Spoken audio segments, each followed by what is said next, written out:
R&B minister గా చేశాడు. మరి ఒక ఎమ్మెల్యే గానే రమణమూర్తి గారు అంత అభివృద్ధి సాధిస్తే మరి డిప్యూటీ చీఫ్ మినిస్టర్ గా ఉన్నటువంటి ఆ వ్యక్తి ఇంకెంత అభివృద్ధి సాధించాలి? నరసనపేటల్ని పువ్వుల్లో పెట్టినట్టుగా ఆకాశానికి ఎత్తినట్టుగా చేయాలి. కానీ ఒక్క కార్యక్రమం అంటే ఒక్కటి నరసనపేట గర్వంగా చెప్పుకునే విధంగా ఈ నియోజకవర్గంలో ఒక్క కార్యక్రమం జరిగిందా అనేది ఈ సభ ద్వారా నేను ప్రశ్నిస్తున్నాను.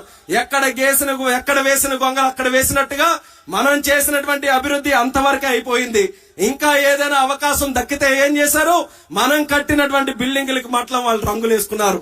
మనం కట్టి వదిలినటువంటి బిల్డింగులకి మాత్రం ఆ రోజు మనం ఓపెనింగ్ చేసుకున్నా సరే సిగ్గు శరం లేకుండా వాళ్ళ పేర్లు పెట్టుకొని మరి ఓపెన్ చేసుకున్నారనంటే ఎంత దౌర్భాగ్యమో ఒక్కసారి మనం అందరం కూడా ఆలోచించాలి. అది నరసన్నపేట తాలూకా దుస్థితి ఈ రోజు. కేవలం అంతేకాదు, అభివృద్ధి శూన్యమైనా సరే కబ్జాలు మాత్రం 100% కొట్టారు. కబ్జాల్లో మాత్రం ఎక్కడా విడిచిపెట్టలేదు. ఎక్కడ ఎవరు భూమి కనబడితే చాలు వాళ్ళ నాయకులు పడ్డం, చక్కగా కబ్జాలు చేయడం, ఆఖరికి చెరువులు లేనట్టుగా ఈ రోజు కబ్జాలు చేసే పరిస్థితికి వచ్చారనంటే ఎంత తెగించారో మీరందరూ కూడా ఒక్కసారి ఈ సందర్భంగా గుర్తు చేసుకోవాలి. ఆ తెగింపుకి ఈ తెలుగుదేశం పార్టీ అడ్డుకట్టు వేయాలనే ఆలోచనతోనే మీ అందరికీ కూడా మరొకసారి పిలుపునిస్తున్నాను. నరసన్నపేట అలాగే మన పార్కుది కూడా నాన్నగారి ఎర్రన్నాయుడు గారి తాలూకా పేరు మీద కట్టినటువంటి పార్క్ ని దుర్మార్గంగా దానికి కట్టినటువంటి గోడలను కూడా కూల్చేసి అది కూడా ఆక్రమించుకోవాలనే ప్రయత్నం చేశారు. వాళ్ళకి ఎటువంటి ఇది లేదు. ప్రజలు ఏమైనా అనుకుంటారా? ప్రజలు మళ్ళీ రేపు ఓట్లేస్తారా అంటే బరి తెగించినటువంటి వ్యక్తుల కింద ఈ రోజు ఊరినే దోపిడీ చేసే విధంగా ఈ రోజు వాళ్ళందరూ కూడా పడ్డారు. అటువంటి వ్యక్తులకి శాశ్వతంగా మనం బుద్ధి చెప్పే విధంగా ఈసారి జరిగే నరసన్నపేట ఎన్నికల్లో తెలుగుదేశం పార్టీ జనసేన పార్టీ కూటమిని అత్యధికమైనటువంటి మెజారిటీతో మనం అందరం కూడా గెలిపించుకోవాలని మరొకసారి ఈ సందర్భంగా పిలుపునిస్తున్నాను. అది జరగకపోతే మళ్ళీ రాష్ట్రం మనం చూడలేం.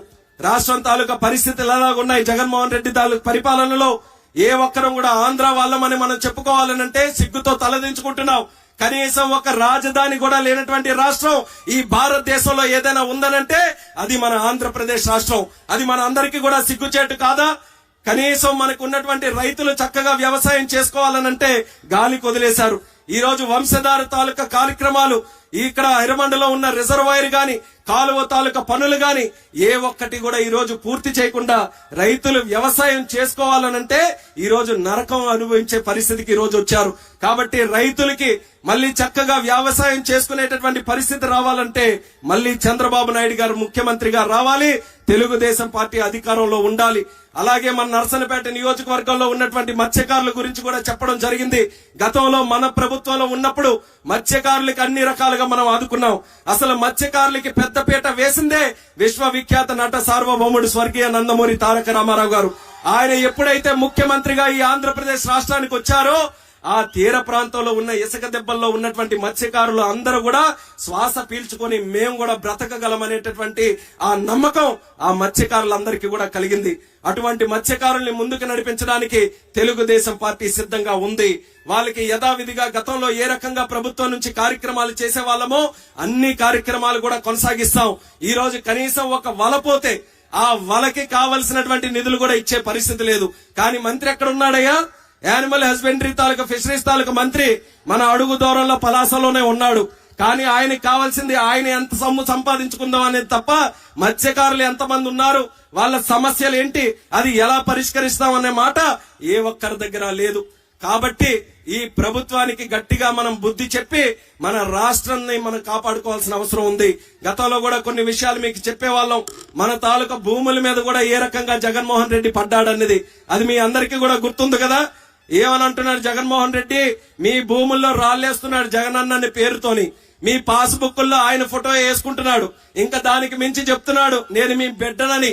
చాలా మంది అనుకున్నారు అదే మీ బిడ్డనంటే ముఖ్యమంత్రి మా బిడ్డనంటే మురిసిపోయి అబ్బబ్బో ఆ రోజు ముద్దులు పెట్టినట్టుగా మురిసిపోయారు చాలా మంది. ఆ రోజు ముద్దులకి గుద్దులు ఏ రకంగా తగిలాయో మనందరికీ కూడా తెలుసు. ఈ రోజు మళ్ళీ ఈ చేసినటువంటి కార్యక్రమాలకి రేపు మళ్ళీ మీ అందరి దగ్గరికి వచ్చి మీ బిడ్డగా ఉన్నాను కదా, నీ ఆస్తిలో నాకు వాటా కావాలి, అక్కడ రాళ్ల మీద నా పేరే ఉంది, పాస్బుక్ల్లో నా ఫోటో ఉంది, మీ ఆస్తి కూడా నాదే అని కాజేసే దుర్మార్గుడు ఈ జగన్మోహన్ రెడ్డి అనేది కూడా తెలియజేస్తున్నాను. మరి అలాగే లిక్కర్ మీద కూడా ఏ రకంగా పాపం సొమ్ము ఈ రోజు సంపాదించుకుంటున్నాడో మీ అందరికీ తెలుసు. ఈ రాష్ట్రంలోనే సుమారు 40,000 మందికి పైగా ఈ దొంగ సారా తాగి, ఈ కల్తీ సారా తాగి ప్రాణాలు కూడా కోల్పోయే పరిస్థితికి వచ్చారు. ఆడపడుచుల తాలూకా జీవితాలతో ఆడుకుంటున్నాడు జగన్మోహన్ రెడ్డి.